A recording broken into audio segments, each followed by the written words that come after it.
improvement leaps were gradual. They didn't go from 1 to 5 or 1 to 2 even. They went from 1 to 1.1 to 1.1 to 1.1 to then 1.2 to 1.3. They need to see results now, so they take large hops and skip steps straight into a super restrictive 1400 keto calorie diet, straight into zero caffeine, straight into reading 50 pages a day, straight into whatever they're pursuing, and then they wonder why they reverted back to their original state 6 months later.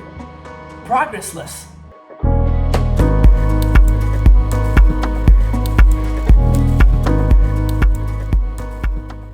This is how I was able to get rid of my coffee addiction for good. And straight off the bat, I'm not implying that coffee is healthy or unhealthy or that you should or shouldn't get off it. This just happened to be a recent personal goal of mine. And if you're interested in hearing about the process that I used to accomplish this and other meaningful things, then here you go. So the first step was all about mentally preparing. No action yet. Just simply allowing my mind the time that it needed for it to accept that this is something that it will go through. And I know a lot of people would just call this procrastination and to just, act right from the start, but most people don't have what you want, so don't listen to them. In my experience, there's a lot of value in this step, and I'm not suggesting that, you spend 8 months mentally prepping for what's to come, right? Obviously, you're just procrastinating then, but what I am saying is that there is value in just giving yourself the time that is needed prior to starting. Because in hindsight, every major challenge that I've successfully gone through, I've always started by giving my mind and body the time that they needed to say goodbye to whatever they may be leaving and time to embrace whatever they're about to step into. 60 minutes of meditation for 60 days, 120 days sober, quitting Juul. Every single one of them has first gone through making myself comfortable with the idea until my body is ready to begin at the action level. Now, once I reached the action level, I didn't just eliminate coffee straight from the start. In fact, my progress was embarrassingly slow. Like, the first day I still drank 3/4 of what I usually have. And the second day, and the third day. Why? Because I intentionally wanted to make it as slow and painless as possible. I was testing the idea of micro improvements, and it wasn't until my body and mind felt comfortable with the idea of proceeding to the next step of trimming from 3/4 to half that I did so. So I continued to expand my comfort zone by gradually reducing my coffee intake, and I did this so slow that it got up to a point where I took a few sips a day because I was still not ready to go 100% full day without coffee. I'm not kidding. Before I went through a full day of no coffee at all, I would take 3 to 4 sips of a 12-ounce cup, store it in the microwave, and then do the same thing the day after. And yeah, I'm aware that this sounds ridiculous, but I swear to you that by making the process so slow and gentle, I had no problem at all when the zero coffee day came, because where I was yesterday was not very different from where I'm at today. Or better said, what I did yesterday is not very different from what I need to do today. Plus, it just felt sustainable. I actually felt confident that I wouldn't ever have to go back to needing coffee every single day. And I haven't. Compare this to your normal approach, where one just completely quits coffee altogether from day one. And it feels too difficult, and it feels miserable, and it doesn't feel sustainable. Of course it doesn't.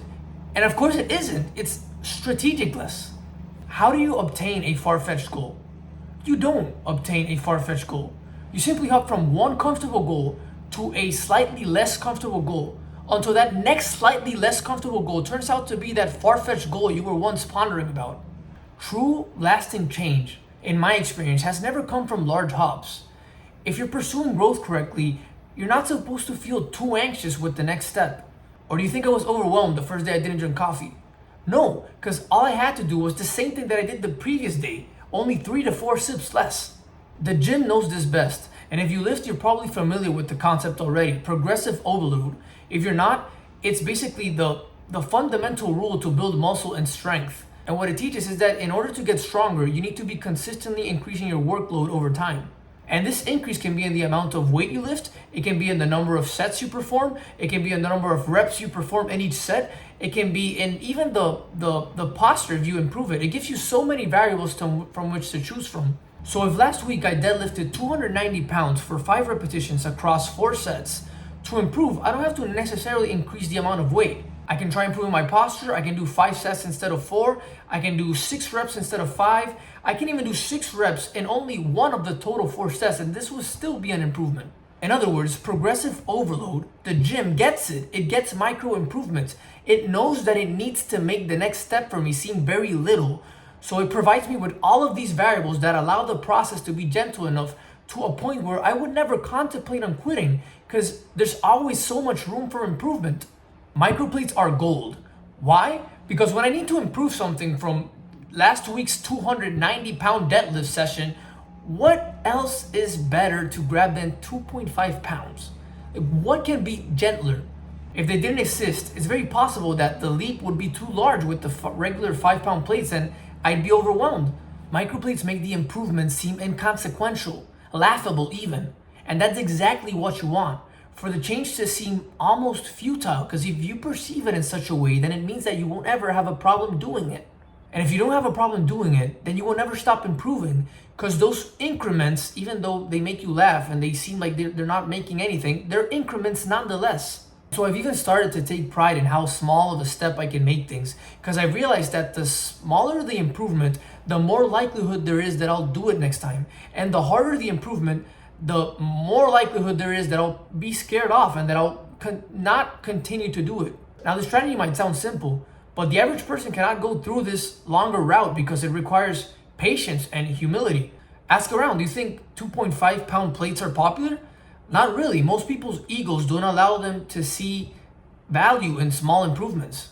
They need to see results now, so they take large hops and skip steps straight into a super restrictive 1400 keto calorie diet, straight into zero caffeine, straight into reading 50 pages a day, straight into whatever they're pursuing, and then they wonder why they reverted back to their original state 6 months later. Progressless.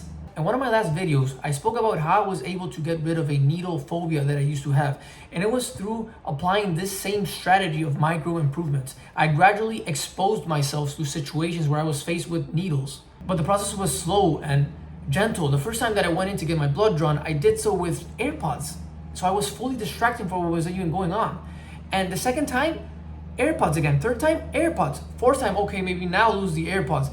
But the point is that the improvement leaps were gradual. They didn't go from 1 to 5 or 1 to 2 even. They went from 1 to 1.1 to 1.1 to 1.1 to then 1.2 to 1.3 to 1 and so on, you know? And even if I think I can go from 1 to 5 at once, I've realized that it's just better to respect it out of wisdom for my future self.